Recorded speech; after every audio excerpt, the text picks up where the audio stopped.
ఉత్సుకత ఇది కొన్నిసార్లు జీవితాలను మార్చేస్తుంది, మరికొన్నిసార్లు అదే జీవితాలను ప్రమాదంలోకి కూడా నెట్టేస్తుంది. ఓ 13 ఏళ్ల బాలుడిలో మొదలైన ఉత్సుకత సాహసోపేత ప్రయాణానికి కారణమైంది.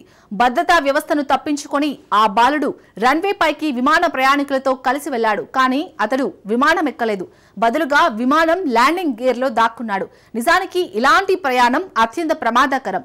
ఈ ప్రయాణంలో ప్రాణాలతో బతికి బయటపడటం అసాధ్యం. కానీ ఈ 13 ఏళ్ల చిన్నోడు మాత్రం ప్రాణాలతో బయటపడ్డాడు. ఇప్పుడు ఈ ప్రయాణమే అనేక సందేహాలను లేవనెత్తుతుంది. ఇంతకీ ఎవరా 13 ఏళ్ల బాలుడు? ఎందుకు ల్యాండింగ్ గేర్ లో ప్రయాణించాడు? అతడు ల్యాండింగ్ గేర్ లో ఏ దేశం నుంచి ఏ దేశానికి ప్రయాణించాడు? Let's watch.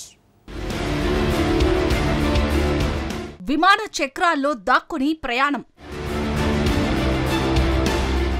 ఢిల్లీకి చేరుకున్న 13 ఏళ్ల కాబూల్ బాలుడు. గేర్ బాక్స్ ప్రయాణం ఎందుకు ప్రమాదకరం?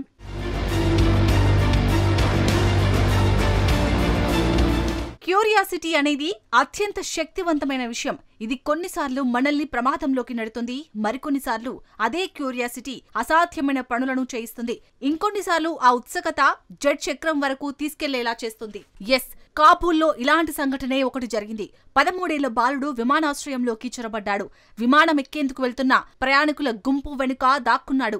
అతడిని సెక్యూరిటీ సిబ్బంది సైతం గుర్తించలేదు. అయితే బాలుడు విమానంలోకి మాత్రం ఎక్కలేదు. కామ్ ఎయిర్ RQ4401 విమానం ల్యాండింగ్ గేరులో దాక్కున్నాడు. అతడి వద్ద ఒక చిన్న ఎర్రని స్పీకర్ మాత్రమే ఉంది. 22 ఉదయం కాబూల్ విమానాశ్రయం నుంచి విమానం ఢిల్లీకి బయలుదేరింది. సుమారు 2 గంటల పాటు ల్యాండింగ్ గేర్ బాక్స్ లో ఆ బాలుడు దాక్కున్నాడు. అదే రోజు ఉదయం 10 గంటల 20 నిమిషాలకు విమానం ఢిల్లీలో ల్యాండ్ అయింది. అయితే ఆ బాలుడు ప్రాణాలతో బతికి బయటపడ్డాడు. విమానం వద్ద తిరుగుతున్న అతడిని విమానాశ్రయ సిబ్బంది గుర్తించారు, భద్రతను అప్రమత్తం చేశారు. ఆ తర్వాత అతడిని CISF కు అప్పగించారు.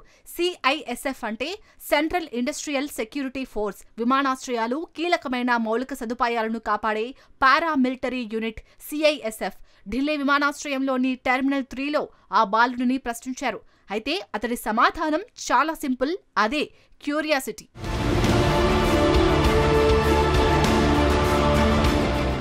ఎస్, తెలుసుకోవాలన్న ఉత్సుకతే అక్బాల్ బాలుడిని ఈ సాహసానికి పురిగొల్పింది.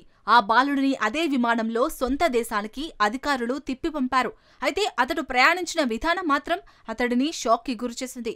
ఎందుకంటే ల్యాండింగ్ గేర్ బాక్స్ లో దాక్కుని ప్రయాణించడం ప్రమాదకరం. అది మనుషులు దాక్కోవడానికి అంత అనువైనది కాదు. ల్యాండింగ్ గేర్ కంపార్ట్మెంట్ లో ఆ బాలుడు దాక్కుని రావడం అందరినీ ఆశ్చర్యానికి గురిచేసింది. అయితే విమానం గాల్లోకి ఎగిరితే ఆ కంపార్ట్మెంట్ వద్ద అత్యధిక పీడనం, అత్యల్ప ఉష్ణోగ్రతలు నమోదవుతాయి. కానీ ఎత్తుకు ఎగిరే కొద్దీ ఇక్కడ ఆక్సిజన్ లభించదు. పైగా ఉష్ణోగ్రతలు కూడా -డిగ్రీలకు పడిపోతాయి. స్థలం కూడా ఇరుగ్గా ఉంటుంది. బయటకు పడిపోయే ప్రమాదం ఉంటుంది. అయినా సరే కాబూల్ బాలుడు మాత్రం అందులో ప్రయాణించి సురక్షితంగా బయటపడ్డాడు. 3 దశాబ్దాల క్రితం 2 పంజాబ్ సోదరులు ఇలాంటి ప్రమాదకరమైన ప్రయాణానికి యత్నించిన ఘటన విషాదంతో ముగిసింది. 1996 అక్టోబర్లో పర్దీప్ సైని, విజయ్ సైని అనే యువకులు ల్యాండింగ్ గేర్ బాక్స్ లో దాక్కుని యూకేకి వెళ్లాలని నిర్ణయించుకున్నారు. నిజానికి ల్యాండింగ్ గేర్ బాక్స్ నుంచి లగేజ్ కంపార్ట్మెంట్ లోకి వెళ్లొచ్చని ఓ ఏజెంట్ వాళ్లకు సలహా ఇచ్చాడు.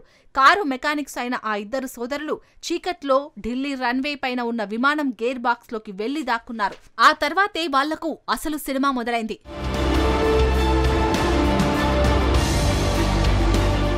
విపరీతమైన గాలులు, అధిక పీడనం, -60 డిగ్రీల ఉష్ణోగ్రతను వాళ్లు తట్టుకోలేకపోయారు. చివరికి విమానం లండన్ కు చేరుకుంది. ఆ 2 సోదరుల్లో ఒకరు మృతి చెందారు. ఒక యువకుడు మాత్రమే ప్రాణాలతో బయటపడ్డాడు. 1999లో గినియా నుంచి బ్రస్సెల్స్ కు వెళ్లే విమానం గేర్ బాక్స్ కంపార్ట్మెంట్లోనూ 2 యువకులు దాక్కున్నారు. వాళ్లకు బ్రస్సెల్స్ కు చేరుకునే సమయానికి ఘనీభవించిన మంచులో శవాలై కనిపించారు. వారి జేబుల్లో యూరోప్ సాయం కోరుతూ ఓ లేఖ లభించింది.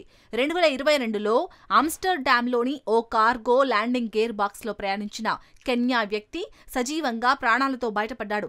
అతడు గంటల తరబడి గడ్డకట్టే ఆకాశంలో నుంచి ప్రయాణించడం ఆశ్చర్యాన్ని కలిగించింది. 2024 డిసెంబర్లో యునైటెడ్ ఎయిర్లైన్స్ విమానం హవాయిలో దిగింది. ల్యాండింగ్ గేర్ బాక్స్ లో ఓ వ్యక్తి ప్రాణాలు కోల్పోయి కనిపించింది. ఇలాంటి కేసులు చాలా అరుదుగా జరుగుతాయి.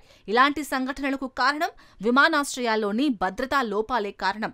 విమానాశ్రయాల్లో కట్టుదిట్టమైన భద్రత ఉంటే ఎవరూ అలాంటి సాహసం చేయరు. వాళ్ళు విమానం గేర్ బాక్స్ వరకు చేరుకునే అవకాశమే ఉండదు. భద్రత కొరబడడంతోనే కొన్నిసార్లు కొందరు సాహసోపేతమైన నిర్ణయం తీసుకుని ప్రాణాలను కోల్పోతున్నారు. ఢిల్లీ ఘటన తర్వాత కామ్ ఎయిర్ జెట్ ను CISF తనిఖీ చేసింది. ల్యాండింగ్ గేర్ బాక్స్ లో ఒక ఎర్రని స్పీకర్ను గుర్తించారు. విమానం సురక్షితంగా ఉందని ప్రకటించారు.